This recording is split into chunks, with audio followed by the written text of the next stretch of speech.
We are sitting down with Nikki Bush, our parenting expert, and she helps all of us parents prepare our children for that ever-changing work environment.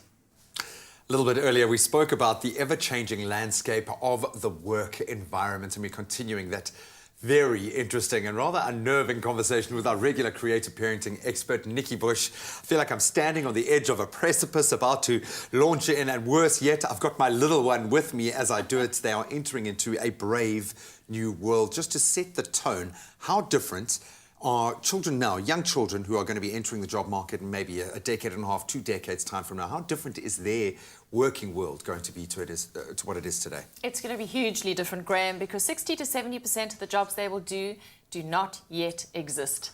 And so it's a bit of guesswork right now as to the kind of jobs they really will be doing. But we can prepare them in a sense that we're not actually preparing the path for them. We're preparing the child for that path. And one of the things that's going to be quite key is that our children are going to interact more and more with machines.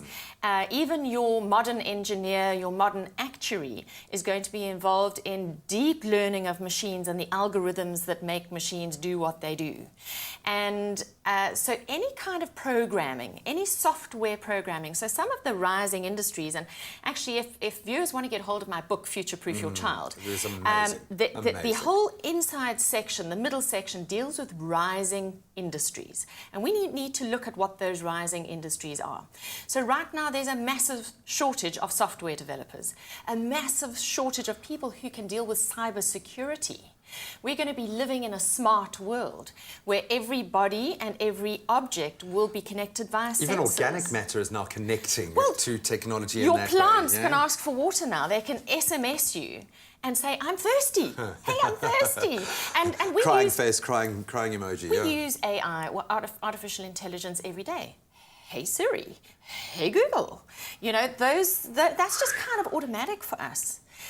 We're bringing kids up in a world where the largest hotel chain doesn't own infrastructure. The largest bookstore doesn't even own books.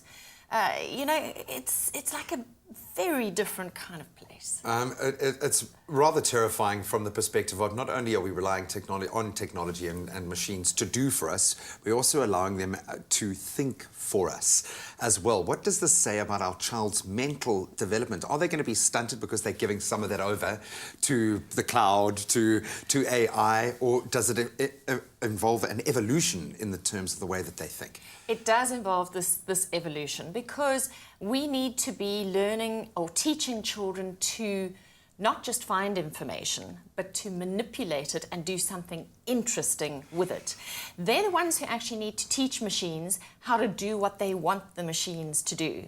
And then if machines start saving us time, then you can go off and evolve some more, because you can maybe go and develop the artistic side of your life that maybe without machines you wouldn't have time for.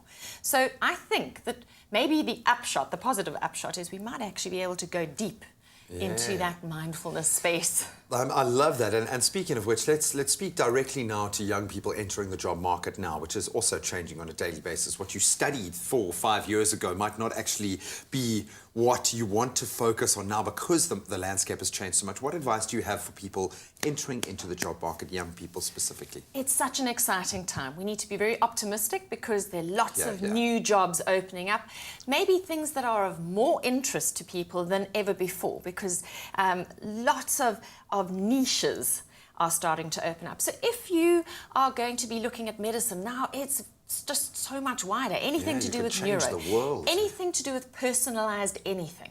So whether it's personalized nutrition, personalized medicine, whether it's stem cell research, whether it's getting nanobots into the system to distribute the insulin, there's lots of exciting stuff happening.